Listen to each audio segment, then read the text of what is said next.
Good afternoon, everyone, and thank you very much to Bob, who has already vanished behind stage. But thank you to Bob Heck for that beautiful music to start our afternoon off. My name is James Croft. I'm the leader of the Ethical Society of St. Louis, and I'm honored today to speak for the community of James Hoggard, his family, friends, colleagues, and all those who admired and loved him. We are here to honor our relationship with James, to say goodbye to his physical presence in our lives, and to share some of what we will always carry with us from knowing him.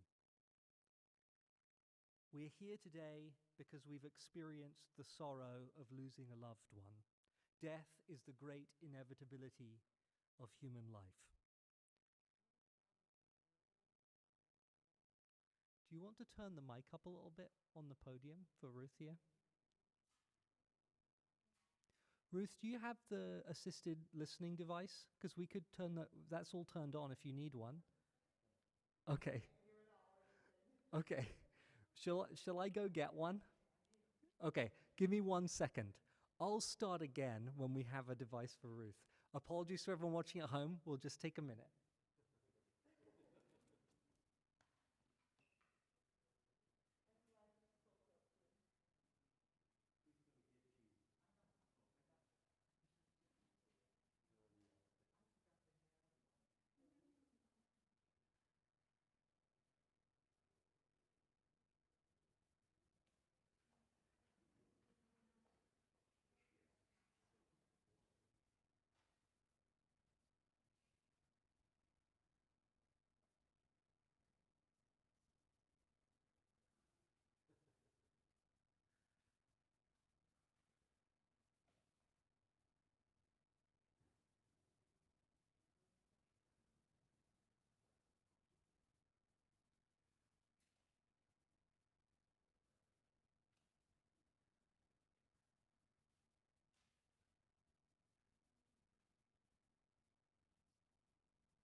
So let's test that. Is that any better?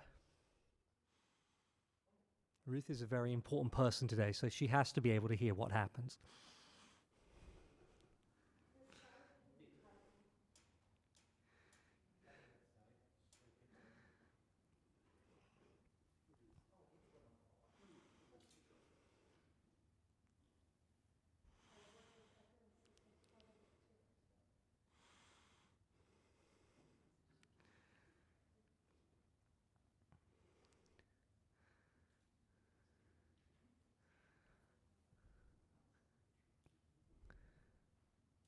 Thank you, Bob. Is that any better? Hooray! Thank you for your patience, everybody. If anybody else needs an assisted hearing device, they're outside. Good afternoon. And many thanks to Bob once again for that beautiful music you played as we began. My name is James Croft. I'm the leader of the Ethical Society of St. Louis, and I'm honored today to speak for the community of James Hoggard, his family, friends, colleagues, and all who admired and loved him. We are here to honor our relationship with James, to say goodbye to his physical presence in our lives, and to share some of what we will always carry with us from knowing him. We're here today because we have experienced the sorrow of losing a loved one, and death is the great inevitability of human life. Yet the mystery is not that we die, but that we live at all, and that we are privileged above all creatures to know and treasure our aliveness, to learn and to teach, to create and to share, to laugh and to love, to be loved. So when we are faced with the loss of someone important to us, we seek out one another's company for understanding and support. Just being together, looking into each other's faces, or just sharing a virtual space online, sharing words and memories, however simple or inadequate they may seem, begins to heal some of our loneliness and sorrow. So this afternoon we remember and honor James, but this remembrance of his life is for us to remember and miss him. So we gather together to give thanks that we knew James, to express our gratitude for the days and years we had with him. We gather to celebrate a remarkable person and a good life. By evoking what was best about him, by recalling some of his highest qualities, the principles and values that guided his life, some of his enduring goodness flows into us so that we ourselves might be better people in the days ahead. And this is why it is said that death ends a life, but it does not end a relationship. James Hoggard was a member of this ethical society for more than 40 years, and he was a beloved and important part of our community. Indeed, so proud was he of his long membership of our community that his 40-year membership plaque hung on his wall from the moment he received it until his death. He loved the connections he made with other members here, and we all knew him as a considerate, thoughtful man who wanted to make life better for everyone around him. Indeed, so thoughtful was he that back in 1999, and then revised again in 2002, he wrote a sort of mini philosophy of life, a short text that he entitled, "How I'd Change the World and the Country." And because it is so evocative of James's thinking and mindset, I thought I would share it to you today. How I'd Change the World and the Country by James Hoggard, July 4th, 2002. Have a world government. Institute universal health care. Appoint a broad-based commission of our best scholars and statespeople to find an appropriate balance between capitalism and socialism to serve the best needs of the most people and adopt it. End the war on drugs and decriminalize all drug use, not just alcohol and tobacco. Put the funds of the military budget into 3 buckets of equal size. The first bucket would be for national defense. The second bucket would be for peace research, which would have the goal of finding a way to eliminate war. One half of the third bucket would be used to pay down the national debt, and the other half would support humanitarian causes such as education, raising the living standards of the poor, art, and recreation. And then he continues, I have to start with what I know and where I am, and then think about how I relate to my environment. I find myself in an environment where I can exist fairly comfortably if I observe a few common sense principles. I'm with a lot of other creatures, the most meaningful ones being my fellow humans. I can have some really rich experiences by knowing them and relating to them and helping them when I can and receiving help from them. The things some of them know and can do are truly amazing. I realize that there are many who are not as fortunate as I, who find it much harder to get by, and I have an obligation to make their existence easier and more pleasant. Also, some of their shortcomings are mind-boggling and very, very dangerous. They can and do cause death and suffering for many people. I'd like to see ways developed to change their behavior for the better. I have to live with some mystery, which I don't like, and that is why I keep on learning. Since the world is so imperfect, and since there is such great potential, I have the never-ending job of trying to improve the situation. I do this, and at the same time, try to have all the fun that I can. I think we hear in these words of James some of the core qualities of his character. His concern for the whole community, from those most immediately around him to the entire world, his progressive and accepting outlook, and his sense of fun, something I will always treasure. James was an extremely good listener, a caring person who genuinely invested in those around him, a skill set he doubtless developed during his early career as a preacher. And he took a pragmatic approach to problem solving, something which doubtless served him well in his later career at Hoggard's car place. James was proud of his auto repair shop and appreciated the dignity of those who did technical and manual work. He would always have a Christmas celebration for all the employees of his shop. He would reserve a table at a restaurant and would start the night with a poem that he had written about the shop. And one of those poems, which he wrote in 1991, had these two little verses that I thought I'd share. This poem is meant to celebrate our role in the wonderful motorcar transportation mode. While we don't take credit for designing or building the car, without the likes of us, people couldn't travel nearly so well nor so far.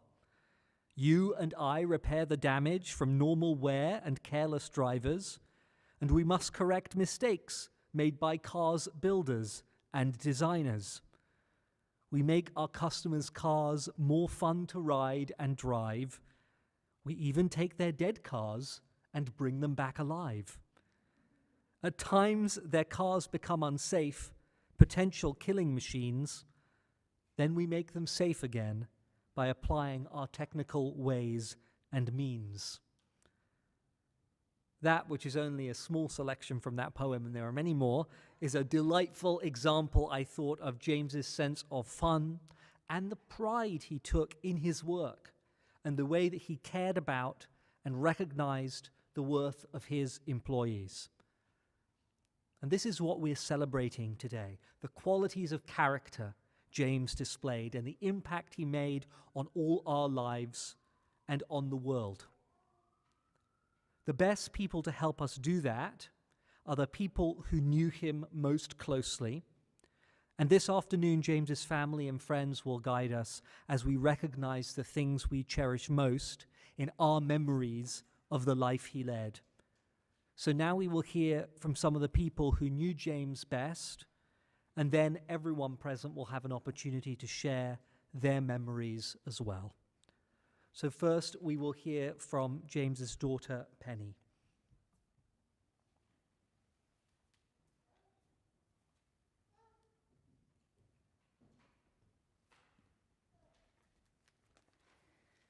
Thank you, James.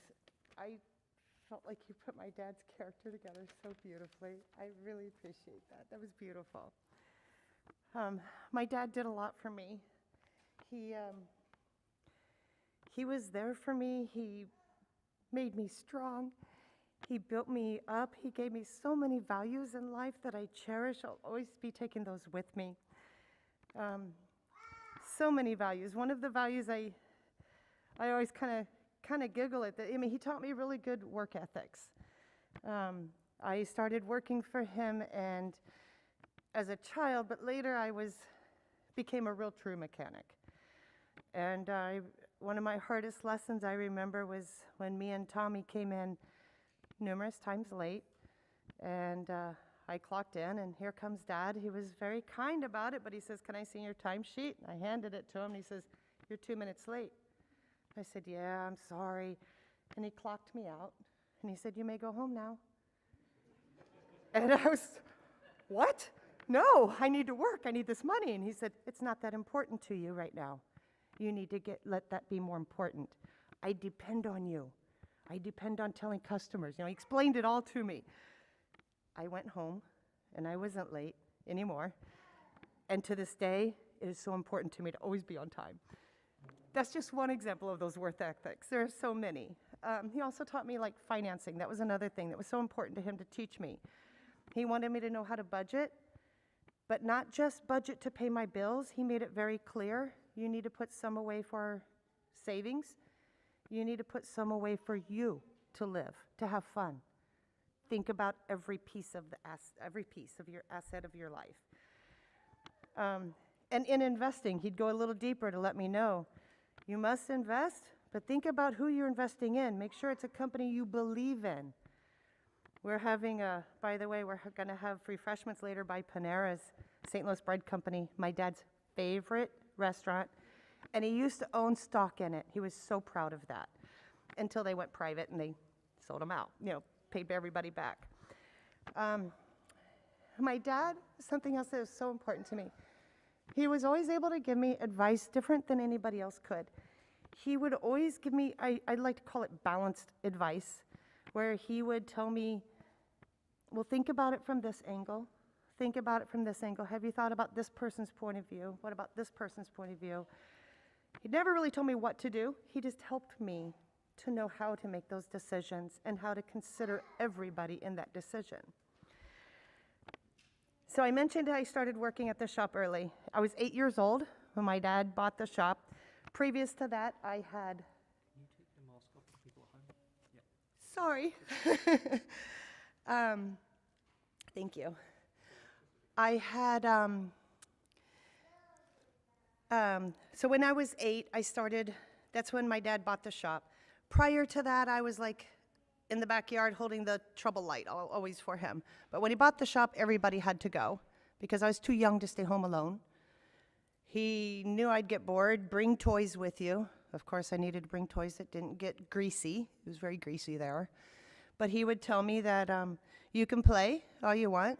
If you get bored and you want to clock in, I'll teach you. You can do some jobs. When you get bored or you don't want to, you can clock out again. I'll finish your work order, which was different. You usually didn't get a choice.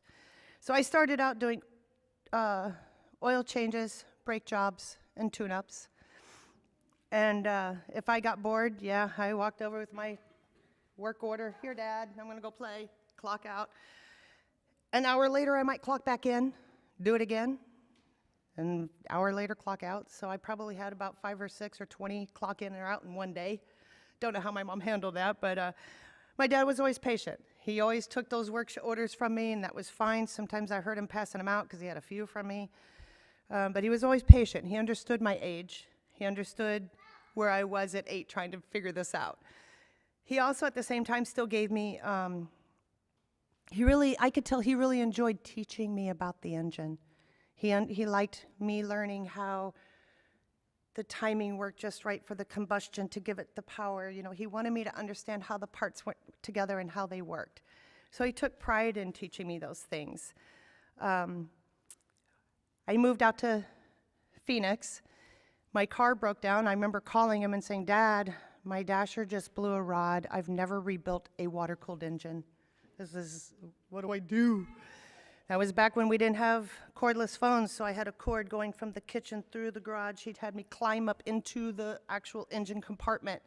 Talk to him on the phone. I had the legal-sized notebook, taking notes. Take those things off, call me back when you get that done. Climb back up there, tell me what you see. I rebuilt my engine with my dad's help over the phone.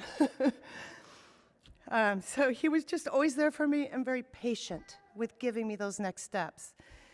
He continued to do this through always kind of surprising me with those things. A few months later, I was turning 21. He told me a little ahead, like around October. My birthday's in December. He's like, "You're going to start getting some packages." Okay. So I brought what he gave me, what I was getting in the mail. So I got this guy in the mail first. I thought, I'm not sure what to do with that. Then I got this in the mail. Naturally, I'm going to start trying to see where things go together, what's this about. And then I get this in the mail. Didn't quite get that, didn't go anywhere, okay? I ended up getting 3 more of these in the mail. Then I got this little guy in the mail. Still didn't know what it was. And then I got this body here. Things started fitting together. So I figured out I had some legs. I had a tail here. Figured out this must be the head. And you get the idea. I'm not going to put the other leg on here just to save time, but this is what I figured out I had. And then he sends me this, a little bitty turtle all put together to let me know it's a turtle with a baby turtle. So he continued that keep your mind thinking, figure things out, always problem solve. He made lots of art actually with Volkswagen parts. They often had fancy little names that fit them. He took wing nuts, of course, and made wing nuts coming out and hovering kind of so they look like they're flying, and I think he named it wing nuts. But there were many, many of those that he made. My dad, he had dementia, yet we were so fortunate with the dementia journey my dad took. Right up to the very last weeks of his life, he was able to have very good conversations. You might have to know how to work with those conversations to help him to hear it, slow it down so he can process. And one of his favorite things that he loved to do was going on walks. So he was still going on walks and still having lots of those conversations. He might not remember that conversation. And he might not remember, well, a lot of the walks he remembered, but some of the conversations he might not, and that was okay. We could just have it again. That was fine. My dad died still knowing his children. That was something he really wanted. He really wanted to he said, this probably won't happen, Penny, but I really want to die knowing my children. I talked to him about pictures. I showed him pictures of people here, of us growing up. He died knowing us. He knew his sister. He knew his brothers and sisters. He knew his children. He knew his grandchildren. That was something he really wanted. He took his own path, always, in life, always. And even right towards the end, the nurses would tell me, like the hospice nurse and stuff would say, he's not doing the normal path. He has now quit eating, but he's still walking around and talking with people. You know, so he did things his own way. As I talk about him remembering people, I want to also mention he remembered Ruth. As I would talk about Ruth, he'd say, "That's Ruth Hyman, right?" Yeah. And we would go over pictures as we talked about everybody. Something else that amazed me, I mentioned that he would give me advice and he would have me think about it from other angles, but he also, of course, gave me advice on my car right to the very end. Just last July, I went to go see him and my car broke down. The next day I get there and I'm telling him about it. His typical thing when talking about car, finances, or world news, he would do this number. Yes? He'd sit up. He really wanted to hear what I had to say. So I told him what happened with my car, and he gave me advice on things to check. Gave me advice on things I hadn't thought about, so it was definitely hopeful. Even let me know the next morning, double check these few things, because sometimes the next morning you need to recheck it before you try to go to work or something. I'm like, okay. When Dad moved out of St. Louis, it was really hard. I felt like I was pulling him away from all his friends and family, his support groups. So I had a really hard time pulling him away. I came here every 2 years, or for 2 years, came here every other month, so I could kind of feel when it's time. But I was lucky. Like I said, his journey was kind of amazing the way it went. When it was time, he told me, Penny, I'm ready. And I was on my way here. I said, cancel that flight home. We're going to drive. So when he moved out there, I felt so fortunate. I got to have 3 years with him really close to me. We got to get together numerous times a week. We bought a membership to the Maricopa County Park System, and we would pick one day a week where we would always go on a hike. So yeah, he was hiking a lot. Me and Amanda would take our arms, wrap them around her on one side. Okay, here we go. We can make this, right? And we would get up there. You've seen a lot of them probably here. So we would visit.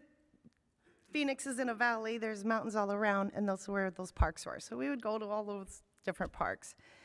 He lived 3.5 minutes from me, so we'd also go on a lot of walks in his neighborhood, my neighborhood. I think I also saw the neighborhood where we'd walk around lakes. I think that one showed up there too. So did lots of walks. Amanda and I, being the desert dwellers that we are, we get pretty excited when it rains. So we'd run over to Dad's house and with umbrellas, Dad, let's go for a walk in the rain. He'd give me that silly look like, okay, and we'd go. We had so many meals together. I feel like it was so important that I was fortunate to have my mom and stepdad also lived in the same neighborhood as my dad. They would always ask us over, and they would always say, make sure you bring your dad. My stepdad particularly did most of the cooking, and he would always, hey, I'm doing Saturday breakfast. Make sure you bring your dad. And that was so special, and I know that felt special to him too. During COVID, my dad did get to where he understood what COVID was. The first few times, I would FaceTime him a lot. I'd face him almost every day, not quite, but almost. And I would explain to him what was going on because I was so afraid. I was so worried that he'd feel like I abandoned him. Suddenly I'm not there all the time.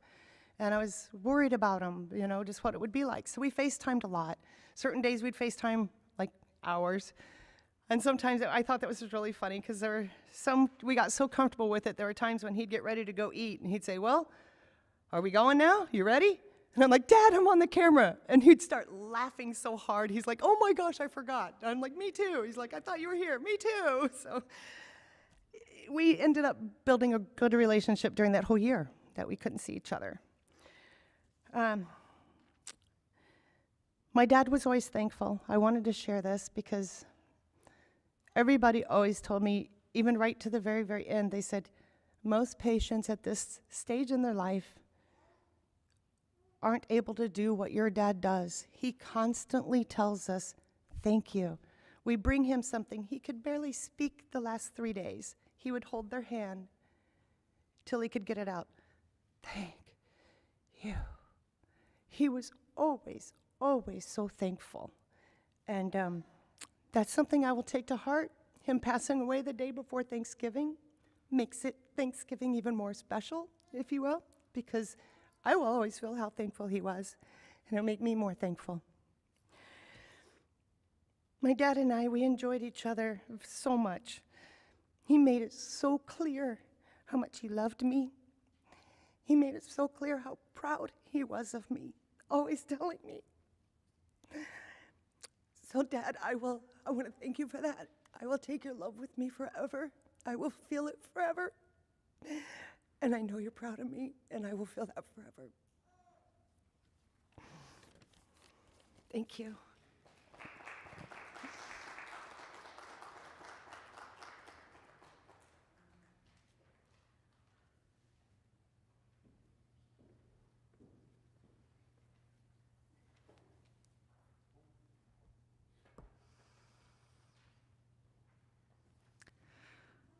Thank you so much, Penny, for those really beautiful memories of James. They were very touching, and I think they brought him to life for us today in this room. Now we'll hear from James's son, LaFawn, who will share his memories.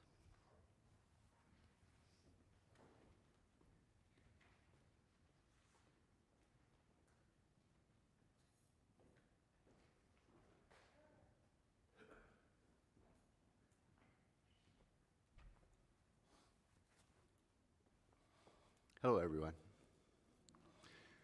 So as we've heard, and as all of you know, Dad was many things. There were many words we could use to describe him, but there's two of his attributes that I would like for us to focus on now. Okay. There are two attributes that I'd like for us to focus on now. And that was Dad's humor and his compassion. Dad was always humorous. The last time that I saw him was in October, and he still had his sense of humor. And it was so much fun to see him laugh and joke and have fun.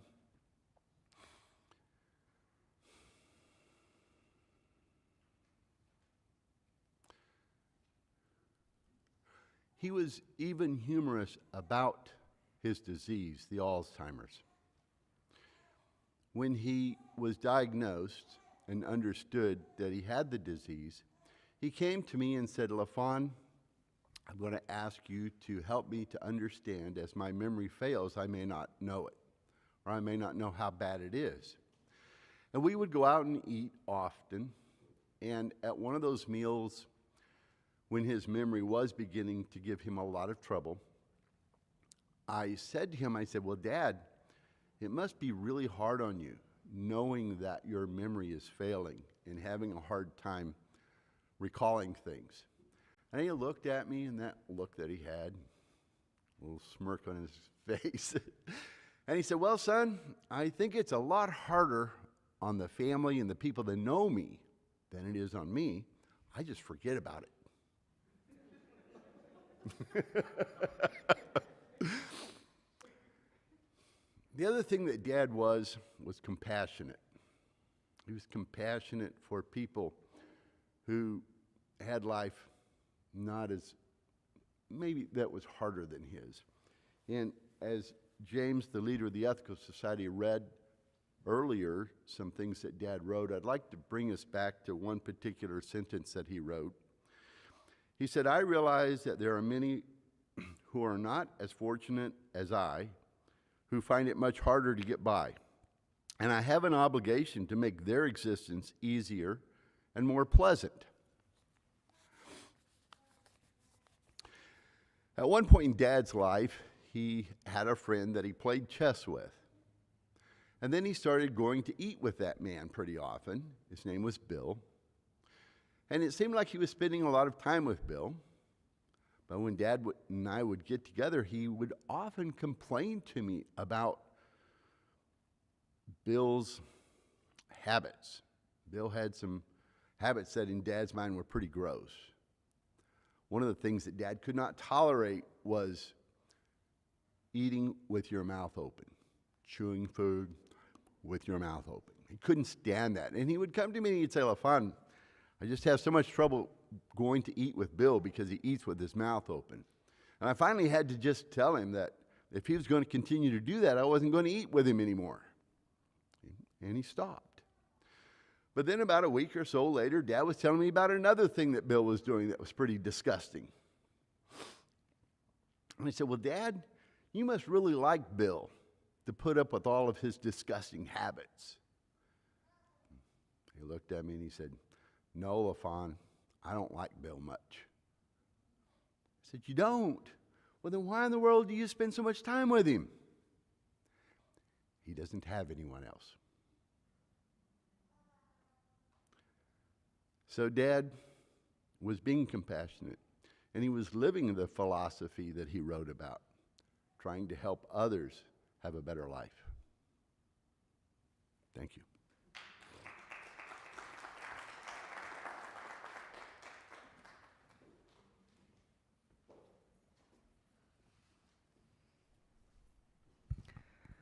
Thank you so much for sharing those memories. Now we will hear from James's good friend, Bob Heck, who is very much taller than I am, so I'm lifting the podium a little.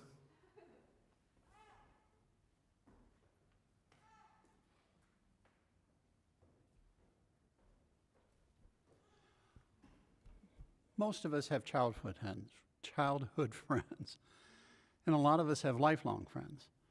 Many of us have friends through work, and many of us have friends through children.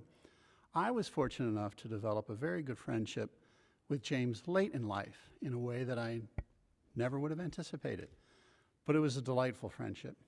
It started on the basis of playing chess. He was already a member of a chess-playing group, and through that association, a lot of interesting things happened, some of which you're going to hear a little bit later here. And one of the things that happened was that we eventually became a group, and after Ruth joined James later in life, we finished up his time here in St. Louis by taking a day trip. Penny was in town, and we all drove out to Pierre Marquette. For those of you that don't know it, it's a large national park hotel lodge built on the bluffs of the Mississippi River, but its characteristic is that it has a life-size chess set in the lobby. And the reason why this was significant, and one of the reasons why we did it, is because one of the chess players was a well-known photographer of postcards, and that was his business. And he had taken a postcard sometime in the past where these guys were his models that were on the floor playing with the life-size chess pieces while the photographer was up in the balcony taking the picture. And everybody wanted to kind of go back and relive the scene. And so we did that. And I've told you one part of that story. There's a second part to that story that's probably not appropriate for up here, but if you come find me downstairs, I'll show you the second part of it. There was a little bit of a gag gift that came out of all of that. And then I'm going to go back to chess for a minute. One of the characteristics that happened, you've already heard about James's rigorous mind, and he definitely applied that to chess. He was a very good chess player. As he got older, however, some of that started to slip away a little bit. And at first it was mistakes on some of the finer, less unusual parts of the rules. Later on, it got to be a little bit more blatant, like, I won't pay quite as much attention to what this piece really can do. I'll just put it where I think it needs to be. And it took me a while to catch on to this, but I finally realized that it didn't matter what mistake he made. It was always in his favor. So you got to admire him. But people have spoken so glowingly of his character. I am reminded of something that my mother once told me, my sainted mother. She was referring to a gentleman, and she said, "That is a gentleman." And I thought, well, okay. And she said, "No, I mean, he is a gentle man." And that meant a lot to her. And I've never forgotten it because it certainly applies to James. And I've seen it applied and is very accurate for a lot of other people as well, too. So I pass it along for what it's worth.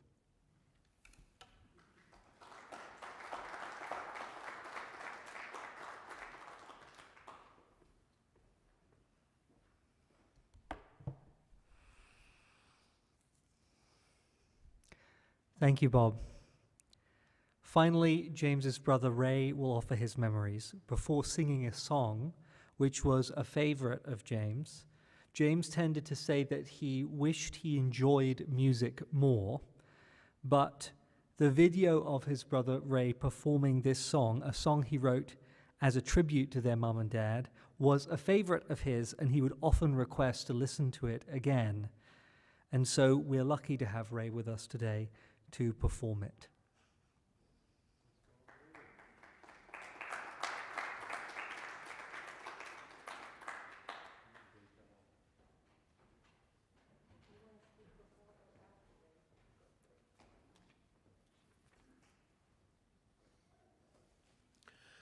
I'd like to say a few things about James before I sing this song, kind of in a way of an introduction. By the way, this is my nephew, Greg, who is going to accompany me on the song.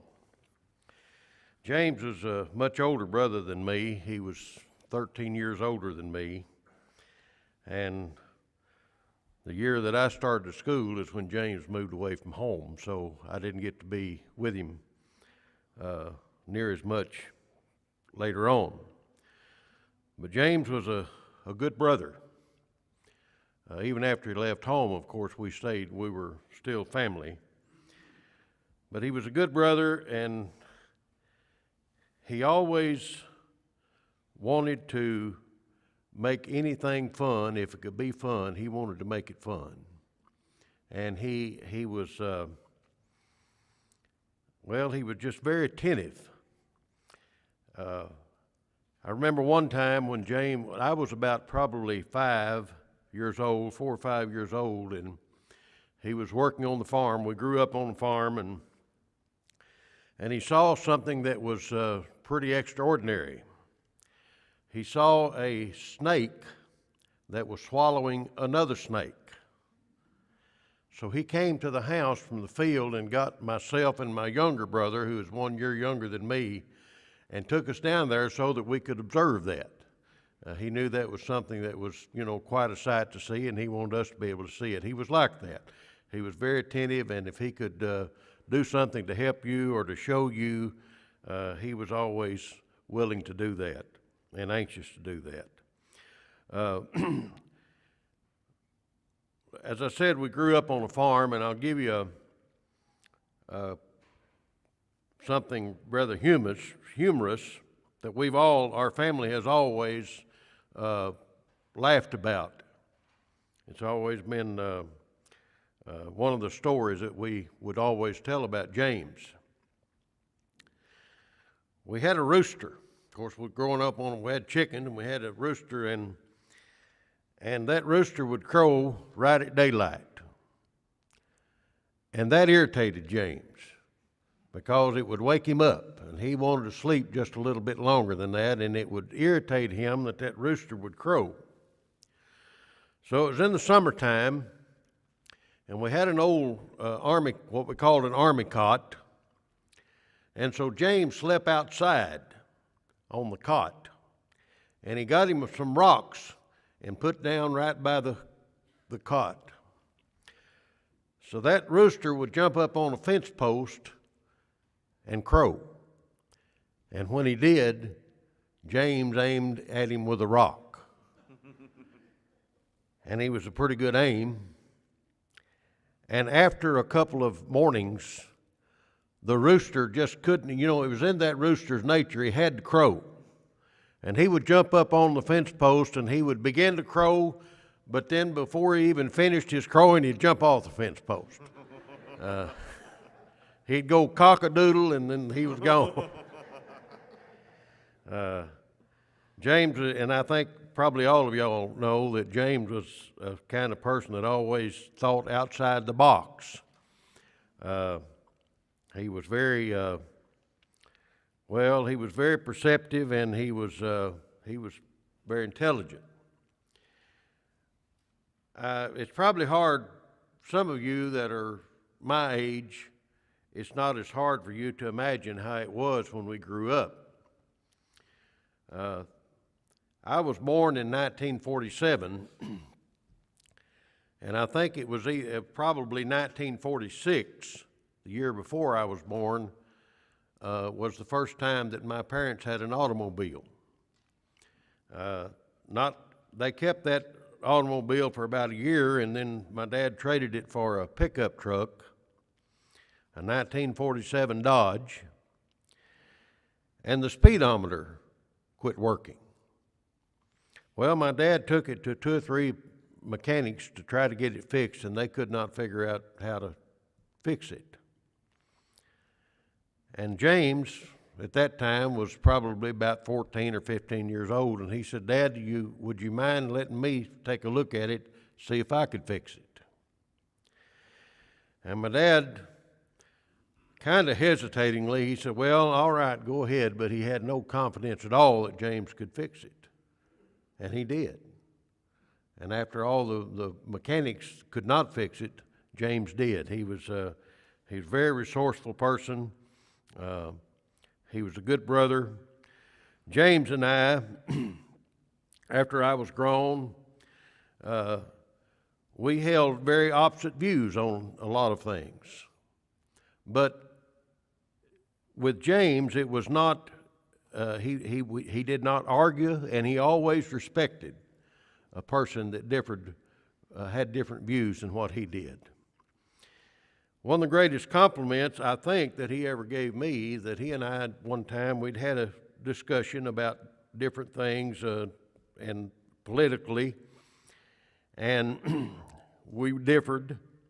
We didn't argue, but we just differed. And when we finished, James said this. He said, Ray, he said, even though you and I have different ideas, he said, I think that if you and I, if we had the opportunity to sit down, you and I, and work these things out, he said, I believe that we would both work it out to our satisfaction.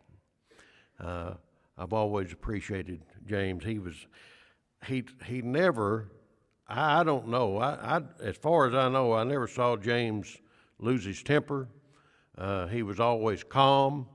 Some of your children may know that better than me, I don't know, but I never did see him get overly excited about anything. He was a very calm person. And I want to say, too, how much that I appreciate LaFawn and Penny and Amanda and Huddy and Jim, the way that y'all took care of your dad and your grandfather. He was very much blessed to have you for his children and grandchildren and LaFawn. And I very much, our whole family appreciates that so much. This is a song, like I said, it's hard if you, unless you're my age, maybe to understand so much where this song came from. But we were of a family, there were 9 siblings. There were 9 siblings in the family. And we grew up poor. We always had plenty to eat, it wasn't that, and we always had clothes to wear, but we didn't have a lot of extra things that other people had. Our parents were good, honest, hardworking people. And I have always appreciated the raising that I had. I have 2 sons that are good musicians. Several years ago, one of my sons, he brought me a recording that a friend of his had made, who actually was a professional musician. And he had a song that he had written about his parents. Well, I had played around a little bit. I guess y'all, some of James's poems are read here. I've always played around a little bit, just not writing, but just making things up in my mind, and had some songs that I had done. But I thought, if I could ever make a song about anything, I ought to make a song about my mother and dad and the way we grew up. And so that's how this song came to be, and I guess it's kind of come to be a family song in some ways. And it humbles me that James, in his latter days, that this was something that he always wanted to hear. And so with Greg's help, we haven't actually rehearsed. Well, we've played music together before, but we've never actually had to. This is just right off the cuff, but this is a song that we sang. I called it a tribute to Mom and Dad.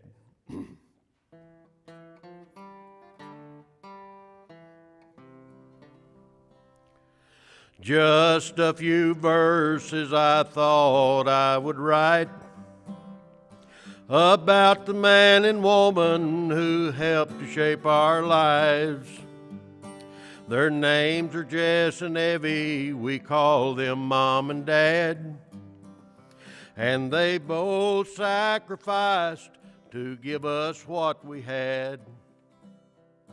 A poem or song could never convey the way life was when we lived in those days. Us kids never knew it when times were bad, and they both sacrificed to give us what we had. And Mama sewed the clothes that the family wore. We didn't have the money to buy them at the store. Daddy worked hard to keep our family fed, and they both tried to teach us what the good book said. They taught us to work. We still had time to play. We learned how to share. We learned how to pray. Now y'all stay for supper. Oft times we've heard them say, we had plenty to eat when Daddy said grace. Daddy thought he was a failure because he couldn't give us more. We never rose above the status of the poor. He couldn't get ahead no matter how he tried, but they both gave us much more than money could buy. And Mama sewed the clothes that the family wore. They didn't have the money to buy them at the store. Daddy plowed the ground and kept our family fed, and they both tried to teach us what the good book said. Mama sewed the clothes that the family wore. They were better than the clothes you could buy at the store. Daddy worked hard to keep our family fed, and they both tried to teach us what the good book said. Just a little song of tribute to our mom and dad.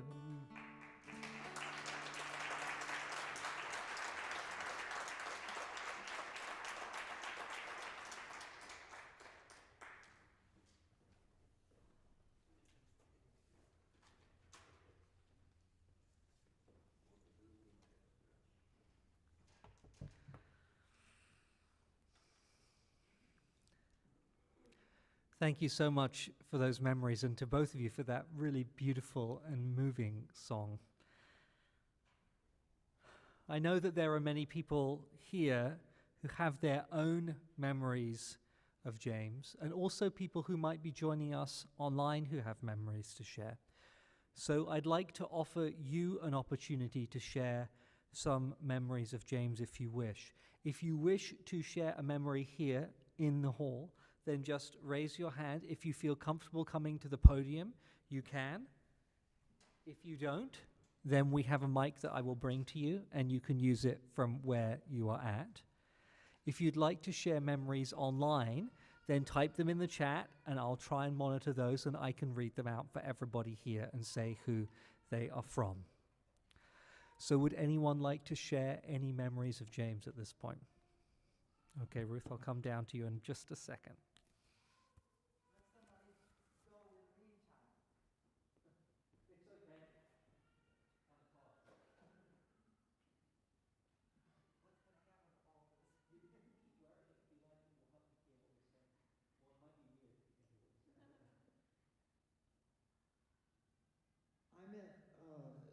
I met James at the end of my life, really, although that's not ended yet. His is, but mine's not.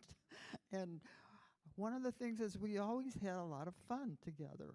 We liked to go places in St. Louis, of all the places in the world.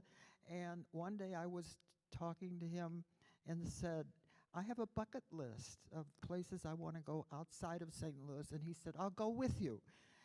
By that time, he had known my husband, who had been quite ill, and they played chess together. Now, he and I never played chess together because I'm too dumb, but I played Scrabble with him, and I won. So I don't know what that tells anybody, but I have to say that I enjoyed so much being with him at that time of my life. I was married for 64 years, and then came James. And we just had a ball together. There was something about us that clicked, and I have to say our association with each other was full of love and laughter the whole time. And I'm really very happy that I got to be with him and with the lovely family that he has. Thank all of you.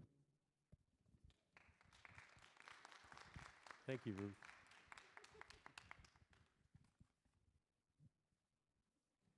Would you like me to just bring you this? Thank you so much, Ruth, for that. Hi, I'm Afrida Roberts, and can you hear me, or should I take this off? So I just wanted to share the memories we had with him, with our family, from Penny and LaFon. Just thank you for sharing him, and I've been remembering him since I was a baby. The walks in the park, the Panera trips, the tea, the chest, just just the walks that help you clear your mind, and talking and putting your feet in the pond. He used to tell us take our shoes off and just put your feet in the pond and everything. So I just wanted to share our memories and just say thank you for having him and allowing us to share him with you all. Thank you.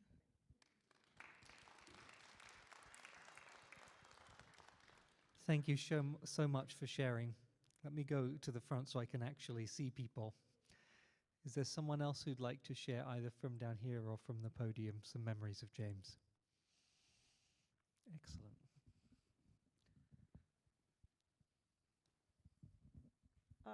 Yes, when I joined the society, I can't remember exactly what year it was, but James, I could tell from the very beginning when I met James that he was very friendly, he was welcoming. I was a little shy in those days, and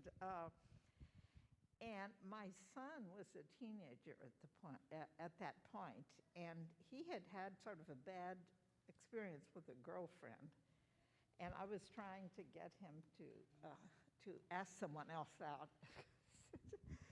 And so he said, well, Mom, I will ask someone out if you will find someone to ask out.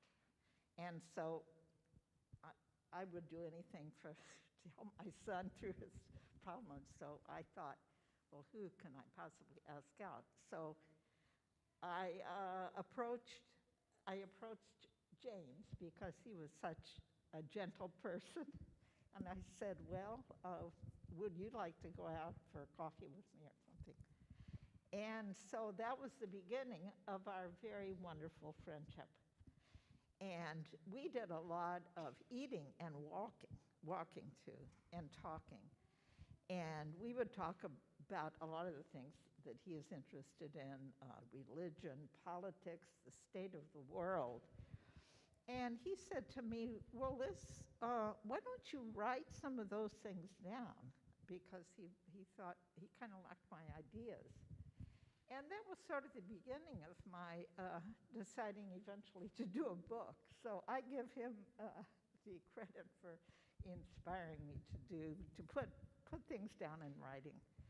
And we continued to be friends for a long time. I mean, and we were sort of, we even took a trip.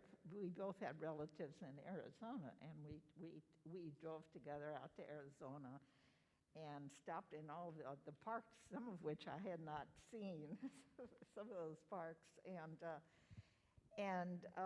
but we were always just friends, you know. So, but anyway, it was a wonderful friendship, and I will always be grateful to him for just being a friend.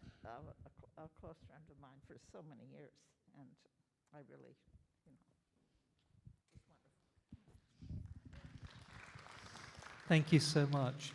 Wow. I want to just quickly read something that Anne shared online. She said that James was a delightful and impressive person, and she thanks you all here for sharing your memories of him. I can see there's a couple of other people typing too, so we'll get back to that in a second. Is there someone else who'd like to share a memory today? Well, Matthew, who's joining us online, says James always supported my work and may have been the kindest person I ever met. And that comes from Alison Heil. They make a note. So thank you, Alison, for sharing that memory of James. I'm going to give everyone one last opportunity to share if they'd like to. I know it's sometimes, yeah, you see, there's always one more. I won't be long. Um, our family is so close, and we just have such a wonderful time together. But my dad and James would sit and talk for hours when we had our family reunions. They really respected each other a lot, and they enjoyed each other's company so much. And James, one of the fond memories I have a grandson. He's 20 now, but when he was younger, he's in one of the pictures there. He always loved the family reunions. They meant so much to him, and family always meant so much to my grandson. But James, talking about his patience, he would sit there and teach my grandson. And I'd watched him, and I just thought, that is the sweetest thing. You know, he was so patient with Tanner, and he sat there and he showed him, taught him how to play chess. And that just meant so much to me. I thought that was so sweet, because Tanner was just a little kid then, but he sat there and they had a really good time. So that means the world to us. Thank you so much.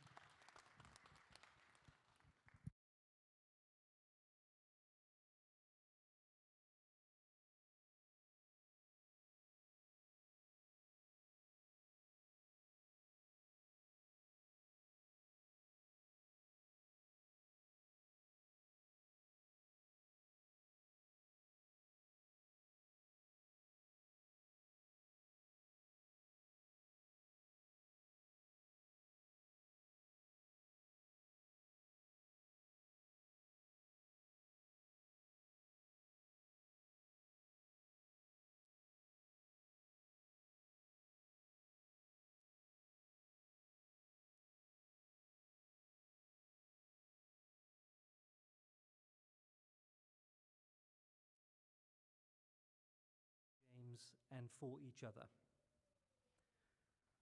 As we close this afternoon, the family have asked me to invite those of you who would like to join us to do so downstairs for some refreshments and a further chance to share your memories of James.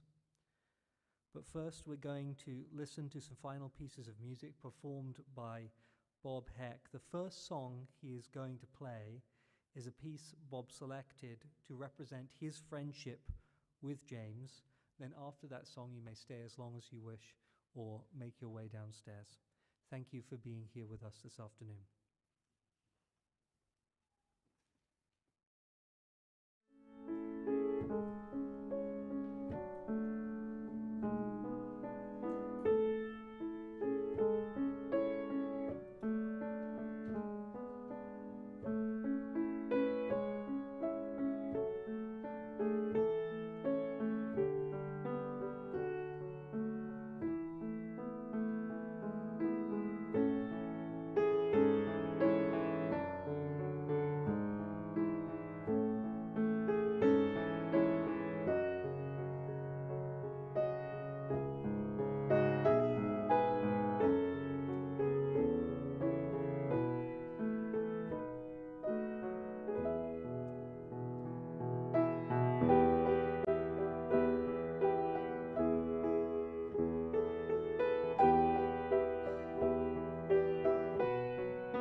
Thanks for letting me do it. So you recognized it? There's two contexts. One is the movie, and obviously if you saw the movie, then you know it's about two men who developed a very close friendship, and that's what made me think of it. But it's also was the theme song to a very famous soap opera